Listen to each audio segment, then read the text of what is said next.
Assalamualaikum warahmatullahi wabarakatuh. Baiklah Bapak Ibu, kita lanjutkan kembali membahas soal-soal untuk latihan persiapan menghadapi P3K tahun 2023. Ini sudah bagian yang ke-28. Soal yang pertama, jika terjadi kasus pelecehan terhadap siswa Anda dan pelakunya adalah sesama siswa atau bahkan dari pihak guru, maka sikap Anda adalah A. Mengusir pelaku pelecehan tersebut, B. Menutupi kasus tersebut karena merupakan aib bagi sekolah, C. Melaporkan ke polisi agar polisi yang segera menindak pelaku, D. Melindungi korban dan memberikan peringatan keras sesuai dengan peraturan yang berlaku kepada pelaku tanpa pandang bulu. Yang E. Menyerahkan sepenuhnya kasus tersebut kepada pihak yang terlibat karena ini menyangkut kehormatan sekolah. Kasus pelecehan ini banyak terjadi atau marak terjadi di beberapa sekolah, mulai dari tingkat SD sampai dengan SMA. Korbannya tidak hanya siswa perempuan, tetapi juga yang laki-laki. Nah, pelakunya tidak hanya sesama siswa, tetapi juga bahkan dari pihak guru, kemudian dari penjaga sekolah, atau dari pegawai lainnya yang ada di lingkungan sekolah. Nah, bagaimana sikap kita sebagai seorang guru ketika menghadapi adanya kasus pelecehan? Yang paling tepat itu adalah yang pertama yang harus kita lakukan adalah melindungi korban. Karena korban pelecehan ini traumanya sungguh sangat besar, kemudian dirundung oleh ketakutan. Jadi, selamatkan dulu korban, baru berikan peringatan keras sesuai dengan peraturan yang berlaku kepada pelaku tanpa pandang bulu. Nah, peringatan keras sesuai dengan peraturan yang berlaku ini tergantung dengan tingkat pelecehan yang dilakukan. Dan kalau sudah teramat fatal, maka langsung kita laporkan kepada pihak kepolisian biar polisi yang menangani kasus tersebut. Dari sini disebutkan tanpa pandang bulu. Tanpa pandang bulu itu kita tidak memandang siapa pelakunya.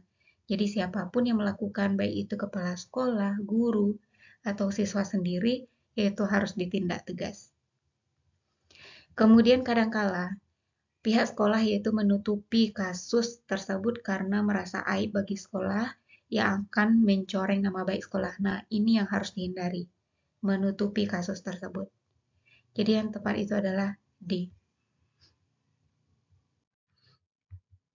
Soal kedua, ada siswa Anda membawa handphone ke sekolah, sedangkan menurut peraturan siswa dilarang membawa handphone, maka tindakan Anda adalah A. Menyita handphone siswa tersebut dan meminta orang tuanya yang mengambil. B. Saya akan lebih aktif memantau siswa yang membawa HP dengan melakukan pemeriksaan di depan gerbang sekolah. C. Saya akan melaporkan kepada wali kelas siswa tersebut. D. Saya akan menemui siswa tersebut dan memberi teguran langsung agar tidak mengulangi pelanggaran. E. Menasihatinya untuk tidak membawa handphone lagi di kemudian hari. Di beberapa sekolah, yaitu masih ada larangan untuk membawa handphone dengan alasan yaitu melanggar pembelajaran, tetapi di beberapa sekolah lain itu sudah dilegalkan membawa handphone. Nah, bagaimana kalau di sekolah kita ada peraturan melarang handphone ke sekolah, sedangkan ada salah seorang siswa yang membawanya? Jadi, tindakan kita yaitu adalah kita temui siswa itu secara langsung dan beri teguran. Kalau seandainya di dalam peraturan harus diambil dulu handphonenya selama pembelajaran, maka itu yang akan kita lakukan. Dan dikembalikan lagi setelah pembelajaran berakhir. Kemudian diminta untuk tidak mengulang lagi perilakunya tersebut di kemudian hari. Soal ketiga, ada salah seorang siswa Anda yang sering membantu orang tuanya berjualan di pasar hingga larut malam, sehingga siswa tersebut sering tidak masuk sekolah. Akibatnya prestasi belajar anak tersebut menurun. Sebagai seorang guru, apa yang Anda lakukan? A. Memberikan siswa tersebut uang agar tidak perlu lagi membantu orang tuanya berjualan hingga larut malam. Yang B. Membiarkan saja karena itu adalah salah satu bentuk bakti anak kepada orang tua. C. Membiarkan saja agar bakat kewirausahaan anak itu berkembang. D. Mendatangi rumah anak tersebut dan melihat keaslian kegiatannya. E. Memberikan pengertian kepada orang tua anak tersebut tentang pentingnya pendidikan di masa yang akan datang. Dari dilema seperti ini, anak yang membantu orang tuanya untuk bekerja, di kasus ini yaitu sampai larut malam, Cara pemecahannya yang tepat itu adalah kita berikan pengertian kepada orang tuanya bahwa untuk anak itu sekarang yang penting itu adalah pendidikan, dan pendidikan itu akan penting untuk masa yang akan datang. Kalau yang untuk A memberikan siswa tersebut uang, ini sepertinya terlalu kebablasan, kecuali memang siswa itu benar-benar tidak mampu. Kemudian kita bisa mengusahakan memberikan sumbangan atau bantuan dari sekolah untuk siswa tersebut. Kemudian yang B dengan C, membiarkan saja sebagai bentuk bakti. Memang benar anak tersebut berbakti pada orang tuanya dalam bentuk memberi bantuan, tetapi tidak juga harus sampai larut malam. Kemudian membiarkan saja agar bakat kewirausahaan anak berkembang, ini memang benar, tetapi waktunya yang salah. Kecuali waktunya itu bukan di malam hari. Mendatangi rumah anak tersebut dan melihat keaslian kegiatannya. Nah, ini kita sebagai seorang guru seolah-olah tidak percaya dengan apa yang dilakukan oleh anak tersebut. Soal keempat, siswa di sekolah Anda banyak yang membawa motor ke sekolah, padahal umur mereka di bawah 17 tahun sehingga belum memiliki SIM. Pendekatan apa yang Anda lakukan untuk membangun kesadaran siswa terhadap tanggung jawab sosial dan kepatuhan terhadap peraturan lalu lintas? A. Menahan motor siswa yang belum memiliki SIM. B. Menghadirkan polisi untuk sosialisasi kepatuhan terhadap peraturan berlalu lintas. C. Mengajukan permohonan dispensasi kepemilikan SIM bagi siswa. D. Menyelenggarakan pembuatan SIM di sekolah. E. Membuat klub motor di sekolah. Dan kalau kita lihat yang E ini sangat salah ya. Sedangkan siswa itu sendiri belum memiliki SIM, masa kita mau membuat klub motor? Yang tepat itu adalah kita hadirkan pihak kepolisian atau kita bekerja sama dengan polisi untuk sosialisasi kepatuhan terhadap peraturan berlalu lintas. Seperti siswa tersebut harus memakai helm, peralatan-peralatan seperti spion itu harus lengkap.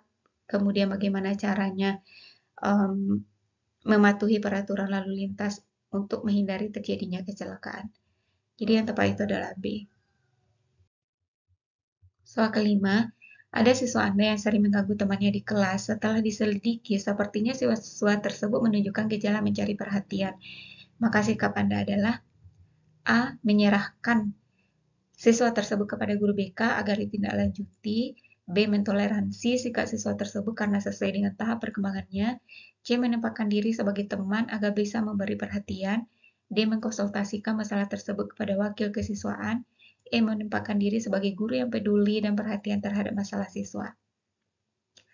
Jadi, siswa melakukan gangguan atau melakukan tindakan-tindakan tertentu, itu terkadang ada alasannya. Seperti siswa ini yaitu siswa yang kurang perhatian. Dia ingin mengambil perhatian. Bisa jadi di rumah dia kurang perhatian, makanya di sekolah berusaha mencari perhatian temannya atau berusaha mencari perhatian guru. Maka apa yang kita lakukan? Yaitu kita tempatkan diri kita sebagai guru yang peduli dan perhatian terhadap masalah siswa. Jangan hanya menjadi guru yang sekedar mengajar lalu hanya cuek dengan masalah siswa. Kalau yang A menyerahkan siswa tersebut kepada guru BK, ini mungkin tahap selanjutnya setelah ada dulu kontribusi kita terhadap masalah tersebut, baru kita serahkan kepada guru BK kalau kita tidak sanggup lagi menanganinya. Yang B mentoleransi sikap siswa tersebut karena sesuai dengan tahap perkembangannya. Memang benar siswa-siswa dalam tahap perkembangan remaja, terutama SMP, itu sedang mencari jati dirinya. Banyak sekali hal-hal yang mereka lakukan untuk menarik perhatian. Tetapi tidak harus kita diamkan saja, harus ada tindakan kita. Menempatkan diri sebagai seorang teman. Nah, ini juga tidak boleh. Karena nanti bisa jadi kita memang dianggapnya sebagai teman, sehingga tidak ada lagi rasa penghormatan terhadap guru. Mengkonsultasikan masalah tersebut kepada wakil kesiswaan ini mungkin sudah tahap selanjutnya setelah kita berkonsultasi dengan guru BK. Jadi ada jenjangnya. Jadi yang tepat itu adalah yang E. Demikianlah Bapak Ibu, pembahasan soal pada video kali ini semoga membantu Bapak Ibu untuk lulus P3K tahun ini. Jadi semakin banyak Bapak Ibu berlatih soal-soal yang senada yang berkaitan dengan SJT ini, semoga nantinya Bapak Ibu diberi kelancaran kemudahan untuk menjawab soal pada saat tes. Demikian saja. Assalamualaikum warahmatullahi wabarakatuh.